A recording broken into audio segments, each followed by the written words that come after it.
오늘은 경계를 넘어서는 믿음이란 제목으로 하나님의 말씀을 함께 나누겠습니다. 혈루증 앓는 여인을 고치시고 또 야이로의 죽은 딸을 다시 살리시는 기적을 행하신 후 예수님은 이제 고향으로 돌아가기로 결정하셨습니다. 특별히 이 고향이라는 단어는 누구에게나 소중한 그 말 한마디로도 사람의 마음을 울리는 곳입니다. 한국에서 오래전에 방영하던 우정의 무대라는 프로그램이 있었습니다. 뽀빠이 MC 이상용 님께서 진행을 하셨고 군 장병들을 대상으로 했던 프로그램이었습니다.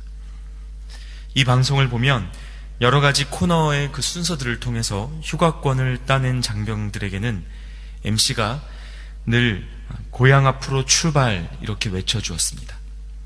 그러면 기쁜 마음에 와 소리를 지르며 그 국군 장병들이 달려나가곤 했습니다. 고향은 늘 이런 곳입니다.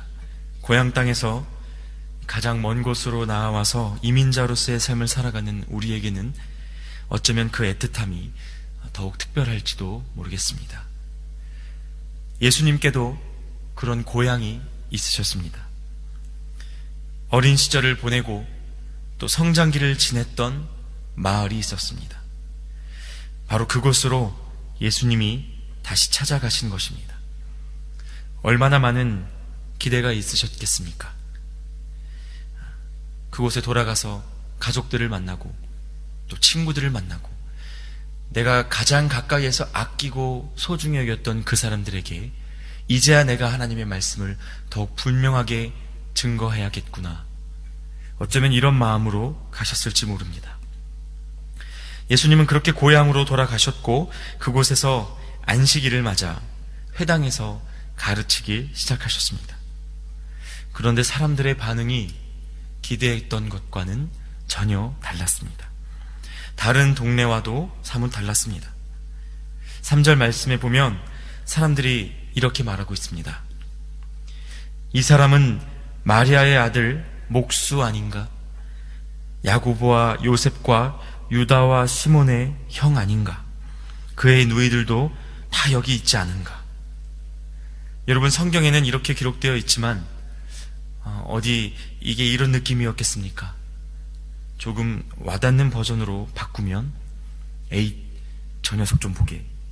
저거 어릴 때 내가 뒤치다거리를 이 아저씨가 다 해줬는데 어디서 저런 걸 듣고 와서는 떠들어. 어휴, 저 집 아들이 그새 저렇게 컸어? 장가 안 가? 취직 안 해? 뭐 하고 다니는 거야? 뭐 제사장이야? 뭔데 와서 갑자기 말씀을 전해? 이런 분위기였다는 겁니다. 이런 모습을 보며 예수님이 이렇게 말씀하셨습니다.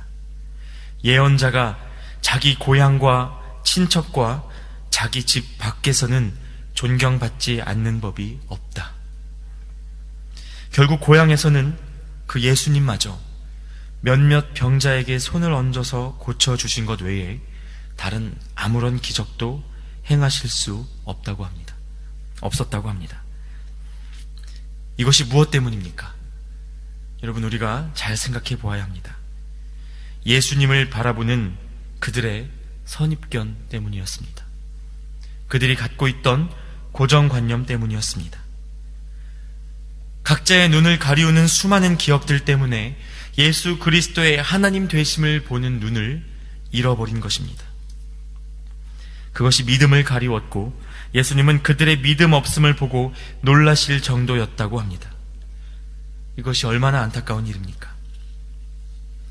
우리 칠레 영락교회 안에 있는 많은 성도님들이 서로 가족 관계에 계십니다. 제가 처음에 왔을 때에 그냥 남이시겠거니 했던 분들도 알고 보면 다 연결되어 가족인 것을 알고 깜짝 놀란 적이 여러 번 있었습니다. 제가 담당하고 있는 청년부 지체들을 보면 가족이 아니라 하더라도 이 조그마한 한인사회 속에서 어릴 때부터 볼 것, 못 볼 것 다 보고 자랐습니다. 장점과 단점은 물론이거니와 굳이 알 필요 없는 허물까지도 다 알고 지내는 경우가 많습니다. 그래서 어떤 일이 벌어집니까? 서로 안에서, 내 옆에 그 형제 안에서 예수를 보기가 너무나 어렵습니다. 내가 신앙생활 좀 해보겠다고 마음을 새로 먹고, 내가 이제 하나님을 잘 섬겨봐야지 해도 내 과거를 너무 잘 아는 그 사람들이 우습게 여깁니다. 나 오늘부터 예수님 뜻대로 잘 살아볼 거야 라고 하면, 야, 술이나 깨고 얘기해 합니다. 여러분, 그러나 우리는 이 경계를 넘어서야 합니다. 우리의 눈을 가리고 있는 내 안의 선입견, 내 안의 경계를 넘어서고, 그럼에도 불구하고 우리 안에 역사하고 말씀하고 계시는 예수 그리스도를 볼 수 있어야 한다는 것입니다. 부부가 왜 자꾸 싸웁니까? 익숙해질수록, 그 사람의 허물을 알수록, 그 사람에 대한 고정관념과 선입견이 생길수록 그 안에 예수 그리스도를 보는 눈을 잃어버리기 때문입니다. 우리의 눈에 보이는 내 모습, 그 사람의 모습 너머에 예수 그리스도께서 심으신 놀라운 변화의 가능성들이 있음을 잊지 마십시오. 각 사람 안에 역사하시는 예수 그리스도를 보십시오. 그렇지 않으면 주님도 우리 안에 역사하실 수 없습니다. 결국 오늘 말씀 속에서 예수님은 다른 마을들을 돌아다니시며 가르치시기 위해 고향을 떠나셨습니다. 그리고 그분을 믿는 제자들을 불러 파송하셨습니다. 고향에서의 이야기는 이렇게 아주 간단히 딱 6절로 끝나버렸으나, 예수님은 그분을 믿고 순종하는 제자들을 부르셔서 또 한 번 그 다음 단계로의 경계의 넘음을 말씀하셨다는 것입니다. 앞서 말씀드린 대로 우리는 가까이에서 우리의 생각과 상식을 넘어 일하시는 예수 그리스도를 보아야 합니다. 우리 각자가 가진 고정관념과 선입견까지도 다 내려놓고 주님만 주목하는 믿음이 필요합니다. 그러나 또 그와 동시에 더욱 넓은 지경으로의 경계의 넘음이 있어야 함을 놓쳐서는 안 됩니다. 익숙한 것들을 향한 우리의 선입견을 깨는 것이 1차적인 경계 넘음이라면, 예수 그리스도의 복음을 가지고 주님이 보이실 그 땅으로 나아가는 것이 2차적인 경계 넘음이라고 할 수 있습니다. 신앙생활에는 이 두 가지 경계를 넘어서는 일이 반드시 동반되어야 합니다.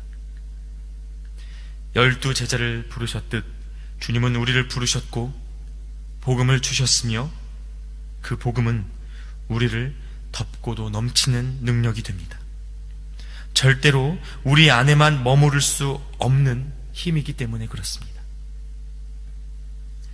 그래서 이어서 오늘 말씀 속에서 예수님은 12 제자를 가까이 부르시고는 둘씩 짝을 지어 보내셨습니다.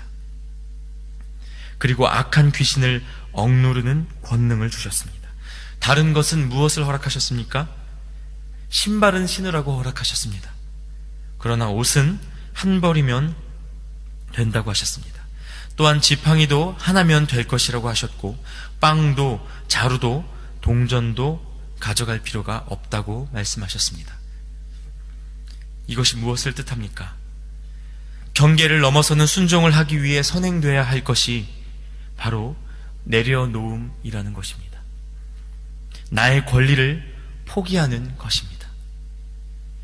현대를 살아가는 모든 사람들이 잘 살아갈 수 있기 위하여 능숙하게 해야 하는 일이 두 가지가 있다고 합니다. 하나는 말이고 두 번째는 계산입니다. 말 잘하고 계산 잘하면 걱정할 것이 없이 살 수 있다고 세상은 말합니다. 하지만 정말 그러합니까? 이러한 사고방식을 가리키는 것이 바로 물질주의입니다. 오늘 말씀 속에서 주님은 우리에게 가르치고 계십니다. 예수님께서 우리에게 주신 생명, 그 생명을 가지고 하라 하신 사명은 이 물질주의와 조금 다른 차원의 것임을 기억해야 한다는 것입니다.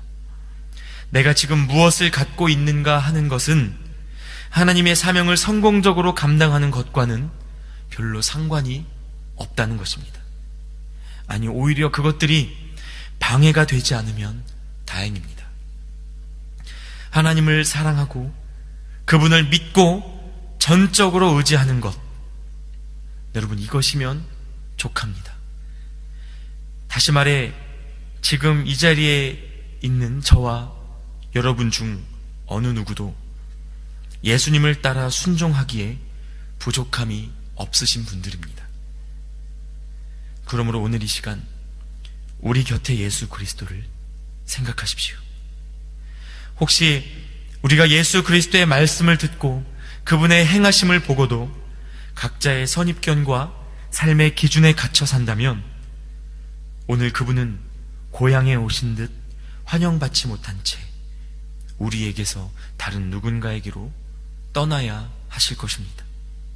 그러나 우리 중 누군가가 내 주님 무엇이든 내려놓고 당신을 따르겠습니다 하는 오늘 말씀 속 제자들의 마음으로 선다면,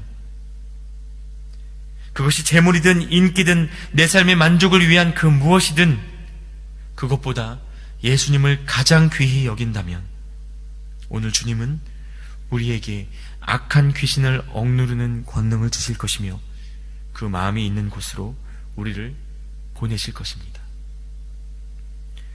예수님을 만나고 그분의 부르심대로 떠났던 제자들은 그때부터 곳곳을 다니며 회개를 선포했습니다.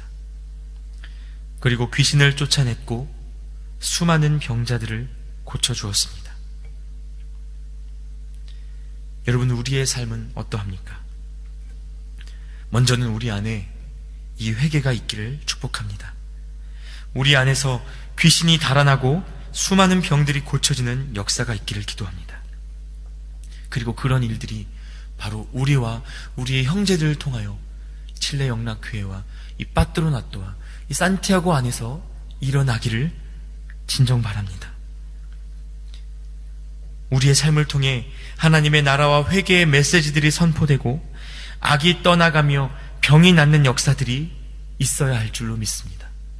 이것이 그리스도인이요 제자의 삶이기 때문입니다. 누구를 위하여 이 하루를 사시겠습니까? 무엇을 위하여 이 하루의 시간을 쓰시겠습니까? 나 자신입니까? 가족입니까? 아니면 우리가 주님이라고 부르는 예수 그리스도십니까? 주님 주신 영적 권세를 가장 귀한 것으로 알고 복음의 증인으로 이 하루를 살아가는 저와 여러분이 되시기를 간절히 바랍니다. 이 시간 함께 기도하겠습니다.